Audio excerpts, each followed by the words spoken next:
안녕하세요. 빛으로 교회 동미라 사모입니다.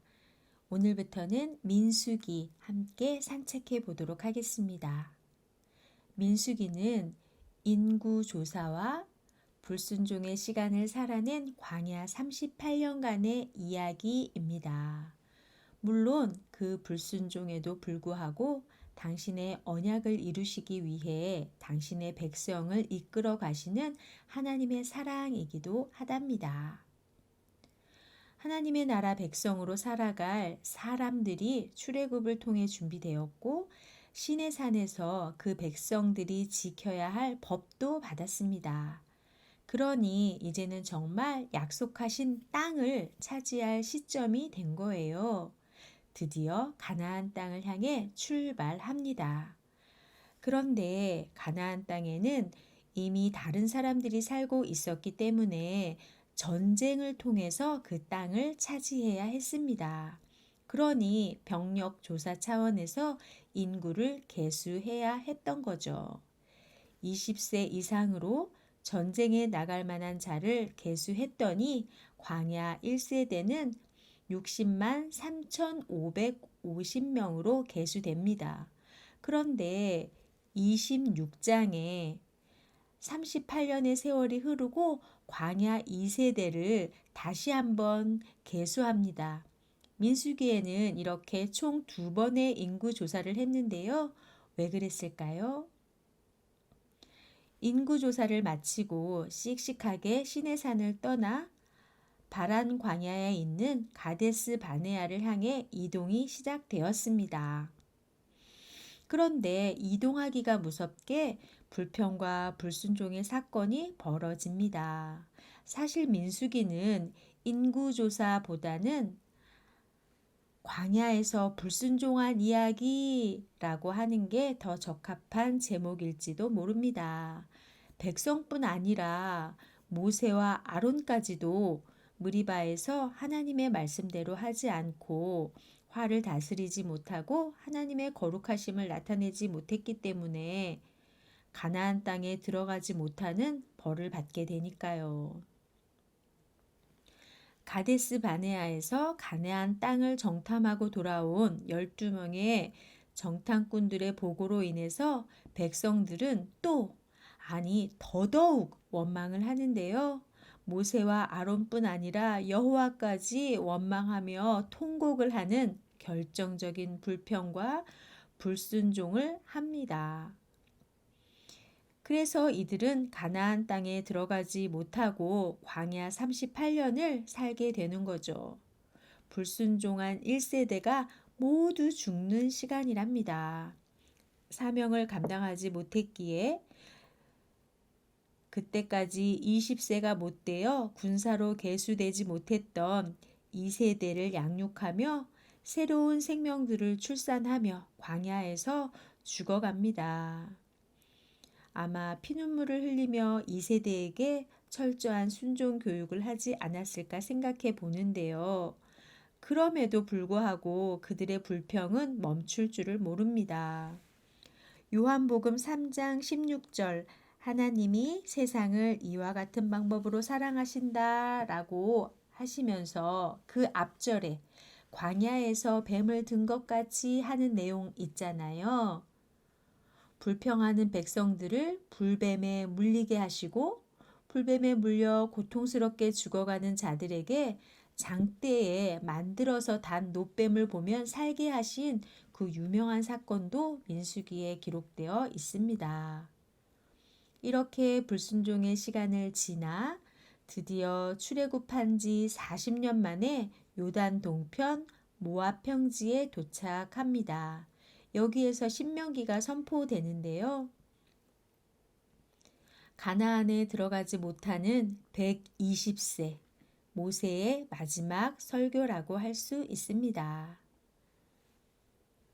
민수기는 총 36장으로 시내산, 가데스바네아, 모압 평지 세 장소를 중심으로 세 부분으로 나누어 보았습니다. 첫 번째 부분은 1장부터 12장까지 시내산에서 인구조사, 13장부터 20장까지는 가데스 바네아에서 가나안 정탐, 21장부터 36장까지는 모압 평지에서 일어난 일들입니다. 첫 번째 부분 시내산에서 인구 조사 시작해 볼까요? 1장 싸움에 나갈 만한 자를 계수하다. 둘째 해 둘째 달 첫째 날에 라고 시작하네요. 출애굽한 지 1년 1개월이 지난 시점입니다.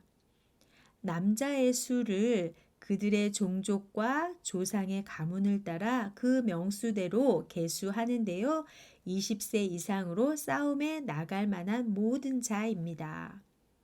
그리고는 지파별로 12명의 우두머리, 지휘관도 세웁니다. 47절에 보시면 레위 지파는 계수하지 말라 하시는데요. 왜 그런지 한번 찾아서 함께 읽어볼게요. 50절부터인데요. 레위 지파 그들에게 증거의 성막과 그 모든 기구와 그 모든 부속품을 관리하게 하라. 그들은 그 성막과 그 모든 기구를 운반하며 거기서 봉사하며 성막 주위에 진을 칠지며 성막을 운반할 때에는 레위인이 그것을 걷고 성막을 세울 때에는 레위인이 그것을 세울 것이요 외인이 가까이 오면 죽일지며 이스라엘 자손은 막사를 치되 그 진영별로 각각 그 진영과 군기 곁에 칠 것이나 레위인은 증거의 성막 사방에 진을 쳐서 이스라엘 자손의 회중에게 진노가 임하지 않게 할 것이라. 레위인은 증거의 성막에 대한 책임을 지킬지니라 하셨음이라 라고 기록되어 있습니다. 2장 진, 편성 및 행군 순서인데요. 성막을 중심으로 동쪽에 유다, 이사갈, 수불론, 남쪽에 르벤, 시므온, 갓, 서쪽에 베냐민, 므낫세, 에브라임, 북쪽에 납달리, 아셀, 단 이렇게 진을 치고요. 이 순서대로 유다 지파부터 행군을 하게 됩니다. 3장 아론의 아들들 나답, 아비후, 엘르아살, 이다말이 있는데요. 이들은 레위 중에서도 제사장으로 구별된 사람들입니다. 5절에 보시면 제사장을 돕는 레위 사람들, 이들은 아론에게 온전히 맡겨진 자들이라고 기록되어 있습니다. 모든 레위인이 제사장이 되는 것이 아니에요. 제사장은 아론의 후손들로만 구성되어진답니다. 14절 레위 자손도 인구 조사를 하는데요. 1개월 이상 된 남자입니다. 레위의 아들들의 이름이 기록되어 있고요. 게르손, 고핫, 무라리를 레위 지파의 우두머리로 세웁니다. 그리고 4장에는 이 고핫, 게르손, 무라리 자손의 임무가 무엇이었는지 기록되어 있고요. 34절에는 레위 사람 인구조사라고 해서 30세부터 50세까지 회막에서 복무하고 봉사할 모든 자를 계수합니다. 5장 부정한 사람의 처리는 어떻게 하는지 기록되어 있는데요. 진영 밖으로 내보내라고 하십니다. 그리고 5절에 죄에 대한 값을 정해 주시고요. 11절에는 아내의 간통을 밝히는 절차가 자세히 기록되어 있네요.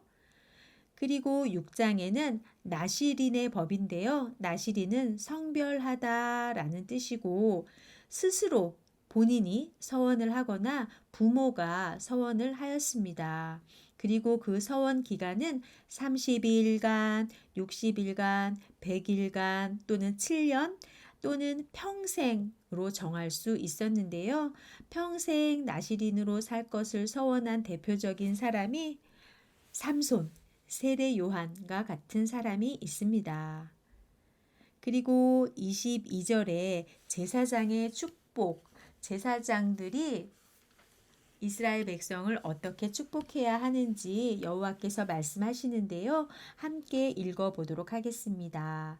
24절 여호와는 내게 복을 주시고 너를 지키시기를 원하며 여호와는 그의 얼굴을 내게 비추사 은혜 베푸시기를 원하며 여호와는 그 얼굴을 내게로 향하여 드사 평강 주시기를 원하노라 할지니라 하라. 그들은 이같이 내 이름으로 이스라엘 자손에게 축복할지니 내가 그들에게 복을 주리라. 아멘. 이라고 기록되어 있습니다. 이 아름다운 복이 오늘 우리의 복이 되기를 기도하며 오늘은 여기까지 산책하도록 하겠습니다. 다음 시간에 또 만나요. 샬롬.